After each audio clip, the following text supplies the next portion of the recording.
ನಮಸ್ಕಾರ ಎಲ್ಲರಿಗೂ. ಕಥಾಲೋಕ ಕಥೆಗಳ ಸಂಗ್ರಹ. ನೀವು ನಮ್ಮ ಚಾನಲಿಗೆ ಹೊಸಬರಾಗಿದ್ದರೆ ಸಬ್ಸ್ಕ್ರೈಬ್ ಮಾಡಿ, ನಮ್ಮ ಕಥೆಗಳ ಪಯಣದಲ್ಲಿ ಪಾಲ್ಗೊಳ್ಳಿ. ಬನ್ನಿ, ಇಂದಿನ ಕಥೆಯನ್ನು ಪ್ರಾರಂಭಿಸೋಣ. ನನ್ನವನಿ 30. ಅವನಿ ಮಲಗಿದ್ದು ತಡವಾಗಿತ್ತು. ರಾತ್ರಿಯೆಲ್ಲ ಯಾವುದೋ ಯೋಚನೆಯಲ್ಲಿ ಹೊರಳಾಡಿ ಕೊನೆಗೆ ನಿದ್ದೆ ಅವಳನ್ನು ಆವರಿಸುವಾಗ ನಡುರಾತ್ರಿ ಕಳೆದಿತ್ತು. ಆದರೂ ಮುಂಜಾನೆ 4:15 ಆಗುತ್ತಿದ್ದಂತೆ ಅವನಿಯ ಕಣ್ಣುಗಳು ತಾವಾಗಿಯೇ ತೆರೆದುಕೊಂಡವು.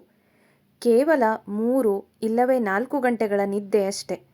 ಅವಳು ಹಾಗೆಯೇ ಮಲಗಿ ಸ್ವಲ್ಪ ಹೊತ್ತು ಛಾವಣಿಯನ್ನೇ ದಿಟ್ಟಿಸಿದಳು. ಇಂದು ಮನೆ ವಿಭಿನ್ನವಾಗಿ ಕಾಣುತ್ತಿತ್ತು. ಗಾಳಿಯಲ್ಲಿ ಒಂದು ತೂಕವಿತ್ತು. ನೂರಾರು ನೆನಪುಗಳನ್ನು ತುಂಬಿಕೊಂಡು ಏನೋ ಒಂದು ಮೌನ ನಿರೀಕ್ಷೆಯಲ್ಲಿರುವಂತೆ. ನಿನ್ನೆಯವರೆಗೂ ಅವಳ ಯೋಚನೆಗಳು ಆಗಾಗ ಆದಿತ್ಯನ ಕಡೆಗೆ ಹೋಗುತ್ತಿದ್ದವು. ಆದರೆ ಇಂದು ಅವಳ ಮನಸ್ಸು ಅತ್ತ ಹೋಗಲೇ ಇಲ್ಲ. ಇಂದು ಅವಳ ಪೂರ್ತಿ ಅರಿವು ಇಲ್ಲೇ ಇತ್ತು, ತನ್ನ ಮನೆಯಲ್ಲಿ, ತಾನು ಹುಟ್ಟಿ ಬೆಳೆದ ಸಿರಿಮನೆಯಲ್ಲಿ. ಅವಳು ನಿಧಾನವಾಗಿ ಎದ್ದು ಕುಳಿತು ಬ್ಲ್ಯಾಂಕೆಟನ್ನು ಸುತ್ತಿಕೊಂಡಳು. ಕೋಣೆಯ ಹೊರಗೆ ಸಣ್ಣ ಪುಟ್ಟ ಶಬ್ದಗಳು ಆಗಲೇ ಶುರುವಾಗಿದ್ದವು. ಮೆಲ್ಲನೆಯ ಹೆಜ್ಜೆಗಳು, ಪಾತ್ರೆಗಳ ಸದ್ದು, ಪಿಸು ಮಾತುಗಳು. ಇದು ಅವಳ ಮದುವೆಯ ದಿನ, ಮತ್ತು ಮದುವೆ ಈ ಮನೆಯಲ್ಲೇ ನಡೆಯುತ್ತಿತ್ತು. ಅವಳು ಕೋಣೆಯಿಂದ ಹೊರಬಂದು ಇಡೀ ಮನೆಯನ್ನು ಓಡಾಡಿದಳು. ಅಡುಗೆ ಮನೆಯಲ್ಲಿ ಆಗಲೇ ಬೆಳಕು ಹರಿಯುತ್ತಿತ್ತು. ಸ್ವಲ್ಪ ಜನ ಆಗಲೇ ಎದ್ದಿದ್ದರು. ಅಡುಗೆಯವರು ಮದುವೆ ಊಟದ ತಯಾರಿಯಲ್ಲಿ ಇದ್ದರು. ವಯಸ್ಸಿನ ಜೊತೆಗೆ ಅವಳ ಎತ್ತರವನ್ನು ವರ್ಷವೂ ಗುರುತು ಮಾಡುತ್ತಿದ್ದ ಆ ಹಳೆಯ ಗೋಡೆಯನ್ನು ಅವಳು ಹಾದು ಹೋದಳು. ಹಾಗೆ ಹೋಗುವಾಗ ಅವಳ ಬೆರಳುಗಳು ಸಹಜವಾಗಿಯೇ ಆ ಗುರುತುಗಳನ್ನು ಒಮ್ಮೆ ಸ್ಪರ್ಶಿಸಿದವು. ಅವಳು ಅಲ್ಲಿಯೇ ಒಂದು ಕ್ಷಣ ನಿಂತಳು. ಅವಳ ತುಟಿಗಳ ಮೇಲೆ ಸಣ್ಣ ನಗು ಮೂಡಿತು. ಎಷ್ಟು ಮುಂಜಾನೆಗಳು ಹೀಗೆಯೇ ಶುರುವಾಗಿದ್ದವು. ಈ ಹಾದಿಯಲ್ಲಿ ಎಷ್ಟು ಬಾರಿ ಯಾವ ಯೋಚನೆಯೂ ಇಲ್ಲದೆ ಅವಳು ಓಡಾಡಿದ್ದಾಳೆ. ಅವಳು ಪ್ರತಿ ಕೋಣೆಯನ್ನು ದಾಟುತ್ತಾ ನಿಧಾನವಾಗಿ ನಡೆದಳು, ಪ್ರತಿಯೊಂದನ್ನು ಮತ್ತೊಮ್ಮೆ ತನ್ನ ಮನಸ್ಸಿನಲ್ಲಿ ಅಚ್ಚೊತ್ತುವಂತೆ. ಹಾಲಿನ ಪಕ್ಕದ ಕಿಟಕಿ, ಆ ಹಳೆಯ ಮರದ ಕಂಬ, ಮನೆಯ ಪ್ರತಿ ಮೂಲೆಯಲ್ಲೂ ಹಾಸುಹೊಕ್ಕಾಗಿರುವ ಆ ಊದಿನ ಕಡ್ಡಿಯ ಸುವಾಸನೆ. ಹೊರಗೆ ಆಕಾಶ ಇನ್ನೂ ಪೂರ್ತಿ ಎಚ್ಚರವಾಗಿರಲಿಲ್ಲ. ಅವಳು ಮುಂಭಾಗದ ಅಂಗಳಕ್ಕೆ ಬಂದು ತನ್ನ ಅಚ್ಚುಮೆಚ್ಚಿನ ಜಾಗದಲ್ಲಿ ಕುಳಿತಳು. ಅದು ಆ ಹಳೆಯ ಜೀಕುವ ಉಯ್ಯಾಲೆ. ಅವಳು ಕುಳಿತಾಗ ಅದು ಮೆಲ್ಲನೆ ಶಬ್ದ ಮಾಡಿತು. ಅವಳು ಜೋರಾಗಿ ಜೀಕಲಿಲ್ಲ. ಸುಮ್ಮನೆ ಕುಳಿತು ಅದರ ಹಗ್ಗವನ್ನು ಮೆಲ್ಲಗೆ ಹಿಡಿದುಕೊಂಡಳು.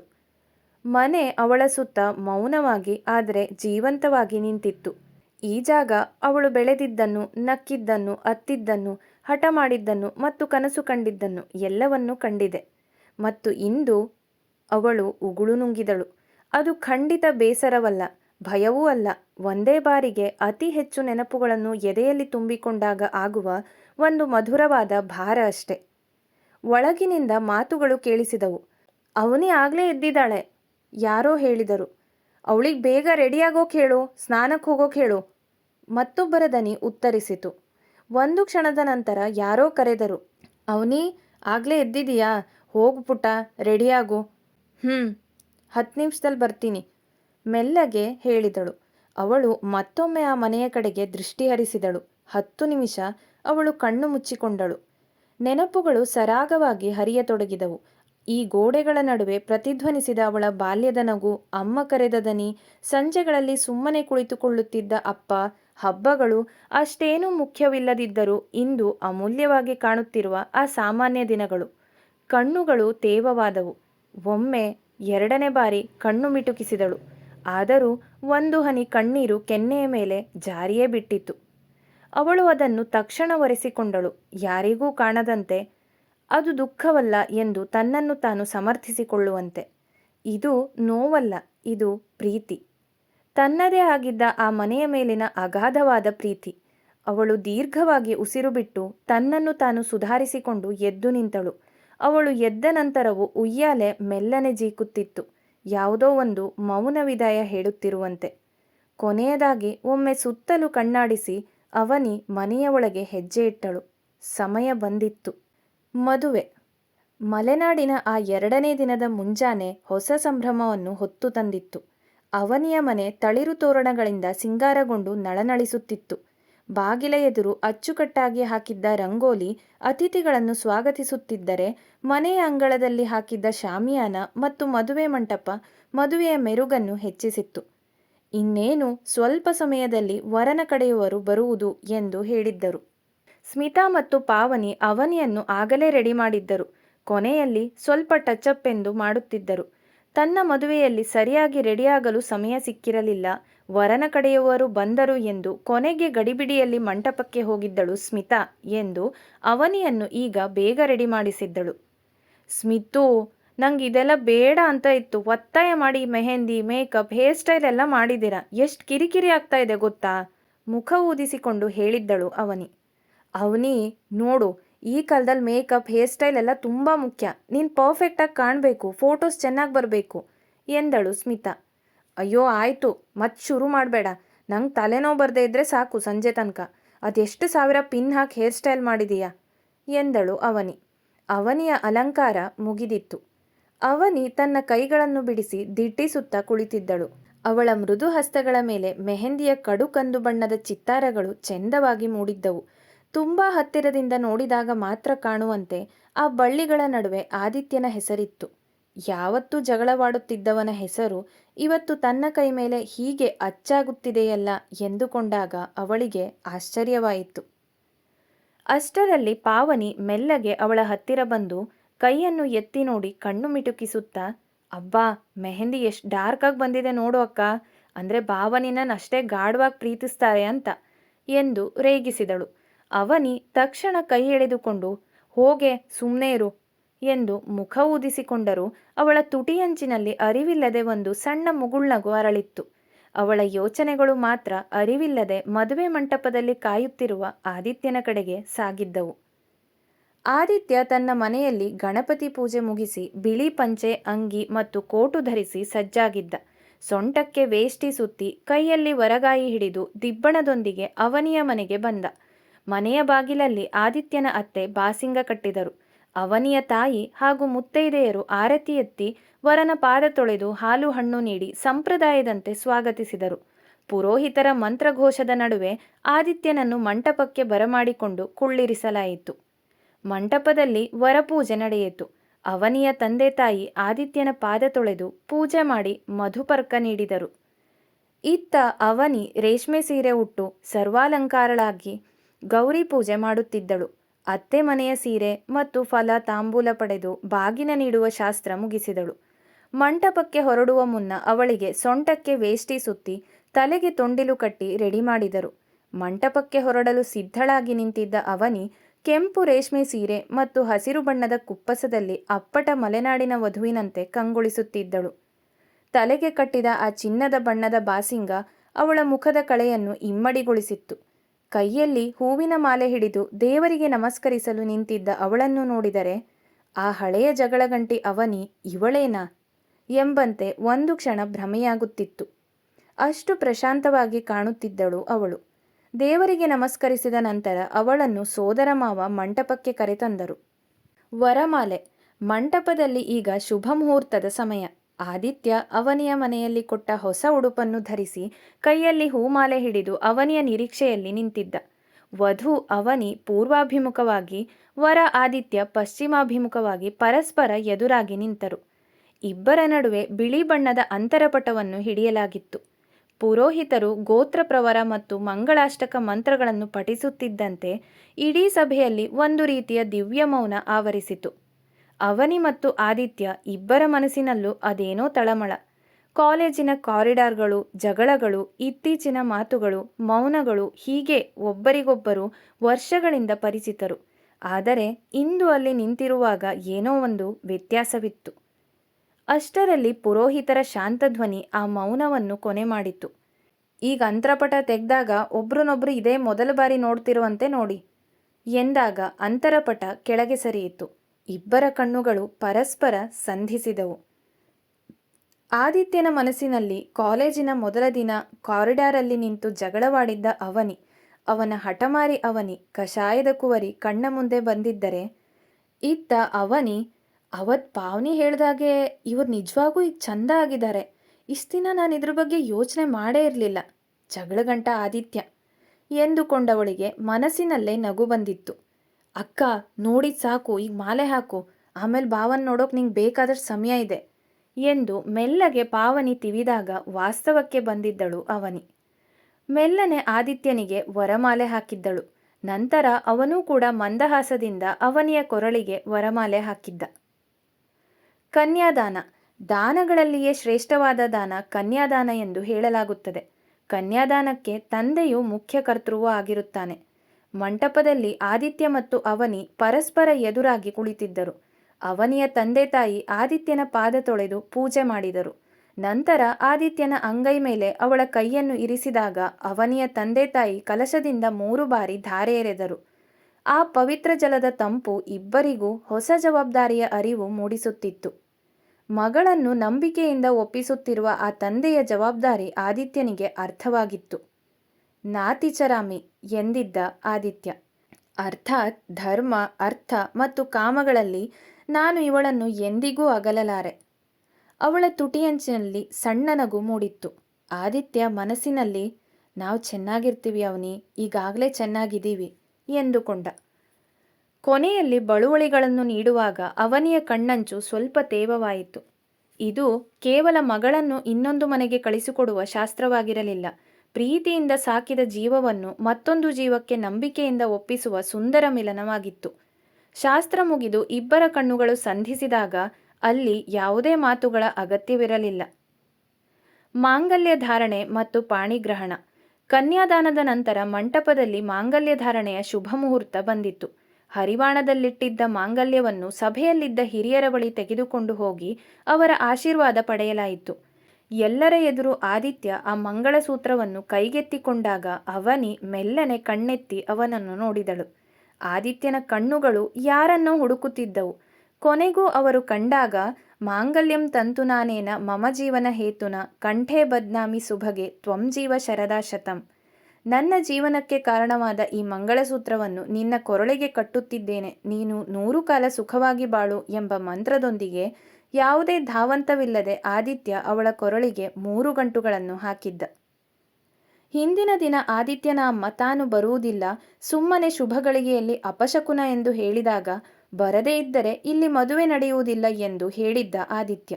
ಇಂತಹ ವಿಷಯದಲ್ಲಿ ಆದಿತ್ಯ ಹಠ ಸಾಧಿಸಿಯೇ ತೀರುತ್ತಾನೆ ಎಂದು ತಿಳಿದಿದ್ದ ಸವಿತಾ ಅಲ್ಲೇ ಮಂಟಪದಲ್ಲಿಯೇ ನಿಂತಿದ್ದರು. ಆದಿತ್ಯ ಎಷ್ಟೋ ವರ್ಷಗಳ ಹಿಂದೆಯೇ ಅವಳನ್ನು ಮನಸ್ಸಿನಲ್ಲಿ ವರಿಸಿದ್ದ. ಈಗ ಎಲ್ಲರ ಸಮ್ಮುಖದಲ್ಲಿ 3 ಗಂಟುಗಳನ್ನು ಹಾಕಿ ಅವನಿಯನ್ನು ತನ್ನವನಿಯನ್ನಾಗಿ ಮಾಡಿಕೊಂಡಿದ್ದ ಅಷ್ಟೆ. ನಂತರ ಅವನು ಅವಳ ಹಣೆಗೆ ಕುಂಕುಮ ಇಟ್ಟಾಗ ಇಬ್ಬರಿಗೂ ಮಾರಿಗುಡಿಯ ನೆನಪಾಗಿ ತುಟಿಗಳಲ್ಲಿ ಕಿರುನಗೆ ಮೂಡಿತ್ತು. ತಕ್ಷಣವೇ ಇಬ್ಬರ ಮೇಲುಹೊದಿಕೆಗಳ ತುದಿಗಳನ್ನು ಸೇರಿಸಿ ಗಂಟು ಹಾಕಲಾಯಿತು.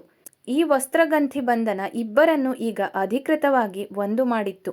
ನಂತರ ಆದಿತ್ಯ ಅವಳ ಬಲಗೈಯನ್ನು ತನ್ನ ಬಲಗೈಯೊಳಗೆ ಭದ್ರವಾಗಿ ಹಿಡಿದುಕೊಂಡ. ಸಪ್ತಪದಿ 7 ಹೆಜ್ಜೆಗಳ ಪಯಣ.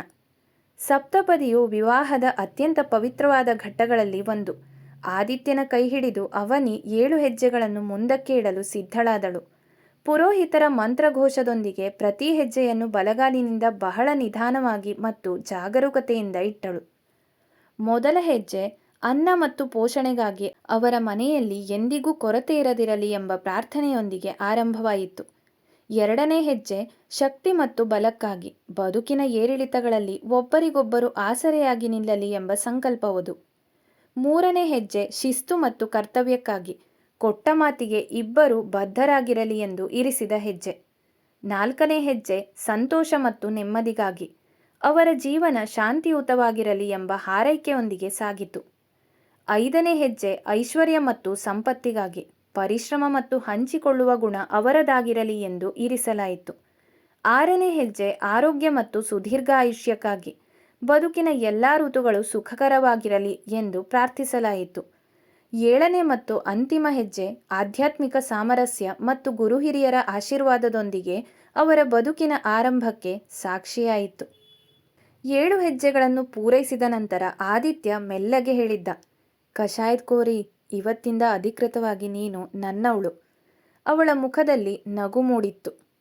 ನಂತರ ಅವರಿಗೆ ಆರತಿ ಬೆಳಗಲಾಯಿತು. ಗಂಟು ಕಟ್ಟಿದ ಬಟ್ಟೆಯೊಂದಿಗೆ ಇಬ್ಬರೂ ದೇವರಿಗೆ ನಮಸ್ಕರಿಸಿ ಹಿರಿಯರ ಆಶೀರ್ವಾದ ಪಡೆದರು.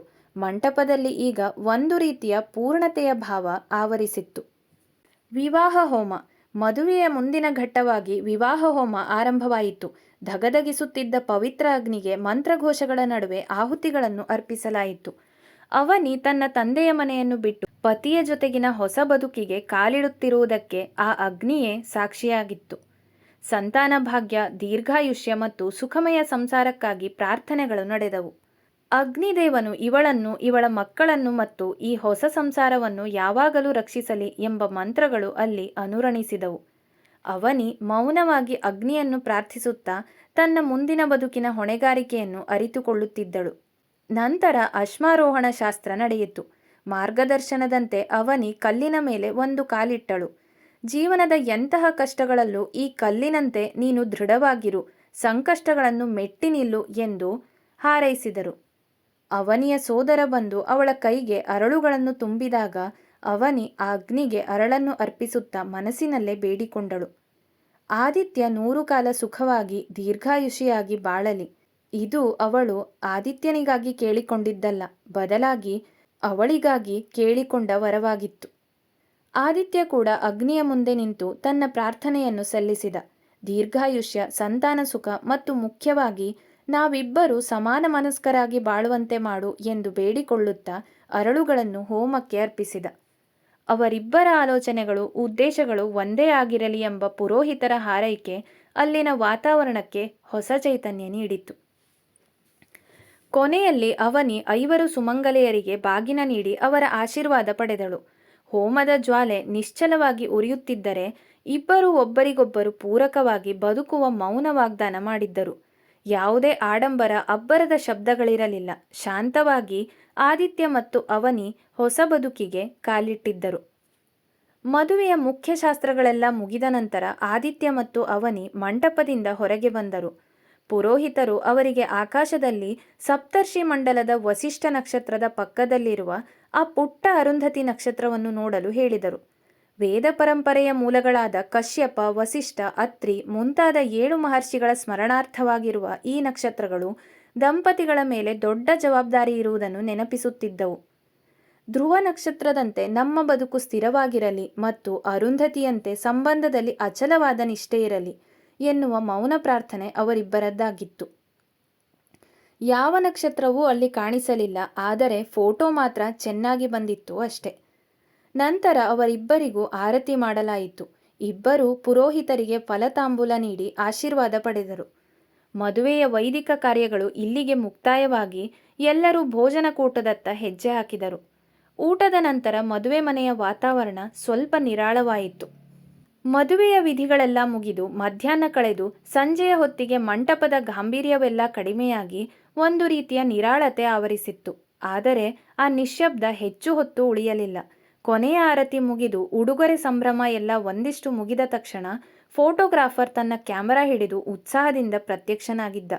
ಇದೆಲ್ಲವೂ ಪಾವನಿ ಮತ್ತು ಸ್ಮಿತಾ ಅವರ ಕೆಲಸ. ಆದಿತ್ಯ, ಅವನಿ ಜಸ್ಟ್ 2 ಮಿನಿಟ್ಸ್ ಅವನು ಎಂದಿದ್ದು ಇವತ್ತಿನ 20ನೇ ಬಾರಿ ಇರಬಹುದು. 2 ಮಿನಿಟ್ಸಾ? ಬೆಳಿಗ್ಗೆಯಿಂದ ಇದನ್ನೇ ಹೇಳ್ತಾ ಇದೀಯಾ ಎಂದು ಅವನಿ ಕಿಡಿಕಾರಿದ್ದಳು. ಪಾವನಿ ನಗುತ್ತಾ, ಅಕ್ಕ ಅಡ್ಜಸ್ಟ್ ಮಾಡ್ಕೊ, ಈ ಟಾರ್ಚರ್ ಇಲ್ದಿದ್ರೆ ಲೈಫ್ ಲಾಂಗ್ ಮೆಮೊರಿ ಎಲ್ಲಿಂದ ಬರುತ್ತೆ ಎಂದು ಕಾಲೆಳೆದಳು. ಆದಿತ್ಯ ಮತ್ತು ಅವನಿ ಒಬ್ಬರನ್ನೊಬ್ಬರು ನೋಡಿ ಹೈರಾಣಾದ ನಗು ನಕ್ಕಿದ್ದರು. ಒಂದು ಫೋಟೋ ಹತ್ತಾಯಿತು. ನಿಂತು, ಕುಳಿತು, ನಕ್ಕು, ನಗು ಸಾಲದೆಂದು ಮತ್ತೆ ನಕ್ಕು, ಒಬ್ಬರನ್ನೊಬ್ಬರು ಮೊದಲ ಬಾರಿ ನೋಡಿದಂತೆ ನೋಡಿ ಎಂದು ಫೋಟೋಗ್ರಾಫರ್ ಹೇಳಿದಾಗ ಆದಿತ್ಯ ಮೆಲ್ಲನೆ ಅವನಿಯ ಕಿವಿಯಲ್ಲಿ ಹೇಳಿದ್ದ, ಇವತ್ತು ಎಷ್ಟಂತ ಫಸ್ಟ್ ಟೈಮ್ ನೋಡೋದು? ಅವಳಿಗೂ ನಗು ಬಂದಿತ್ತು. ಕುಟುಂಬದ ಫೋಟೋಗಳ ಗದ್ದಲವಂತೂ ಮುಗಿಯದ ಕಥೆಯಾಯಿತು. ಯಾರೋ ಒಬ್ಬರು ಮಿಸ್ ಆಗೋದು, ಯಾರೋ ಕಣ್ಣು ಮುಚ್ಚೋದು, ಇನ್ನೊಬ್ಬರು ಶಾಲು ಸರಿಪಡಿಸಿಕೊಳ್ಳುವುದು. ಕಾರ್ತಿಕ್ ದೂರ ನಿಂತು ಈ ಅವಾಂತರ ನೋಡಿ ನಗುತ್ತಾ, ಮದುವೆ ಆಗೋದು ಸುಲಭ, ಆದರೆ ಈ ಫೋಟೋಶೂಟ್ ನಿಜವಾದ ಪರೀಕ್ಷೆ ಎಂದುಕೊಂಡಿದ್ದ. ಕೊನೆಗೂ ಸಂಜೆ ಸೂರ್ಯ ಮುಳುಗುವ ಹೊತ್ತಿಗೆ ಫೋಟೋಶೂಟ್ ಮುಕ್ತಾಯವಾಯಿತು. ಅವನಿ ಬೆಳಗ್ಗೆಯ ಧಾರೆ ಸೀರೆ ಕಳಚಿ ಆದಿತ್ಯನ ಮನೆಯಲ್ಲಿ ಬೆಳಗ್ಗೆ ಕೊಟ್ಟ ಸೀರೆಯನ್ನು ಉಟ್ಟು ತಯಾರಾದಳು. ಇದುವರೆಗೂ ತನ್ನದಾಗಿದ್ದ ಈ ಜಾಗವನ್ನು, ಅಲ್ಲಿನ ಪರಿಚಯದ ಮುಖಗಳನ್ನು ಅವಳು ಕಣ್ಣ ತುಂಬಿಕೊಂಡಳು. ಸ್ಮಿತಾ, ಈ ಜಗಳ ಗಂಟನ ಹೆಂಡತಿ ಆಗ್ತೀನಿ ಅಂತ ಯಾವತ್ತೂ ಅಂದ್ಕೊಂಡಿರಲಿಲ್ಲ. ಮುಂದೆಲ್ಲ ಸರಿಯಾಗುತ್ತೆ ಅಲ್ವಾ ಎಂದಿದ್ದಳು ಅವನಿ ಗೆಳತಿಯ ಬಳಿ. ಸ್ಮಿತಾ ಕಣ್ಣಿನಲ್ಲಿಯೇ ಭರವಸೆ ನೀಡಿದ್ದಳು. ಸಂಜೆ ಹೊತ್ತಿಗೆ ಹೊರಡುವ ಸಮಯ ಬಂದಿತ್ತು. ಆದಿತ್ಯನ ಮನೆ ಇಲ್ಲೇ ಹತ್ತಿರ, ಅದೇ ಊರು, ಅದೇ ಪರಿಚಯದ ದಾರಿ. ಆದರೆ ಇವತ್ತು ಆ ದಾರಿ ಹೊಸದಾಗಿ ಕಾಣುತ್ತಿತ್ತು.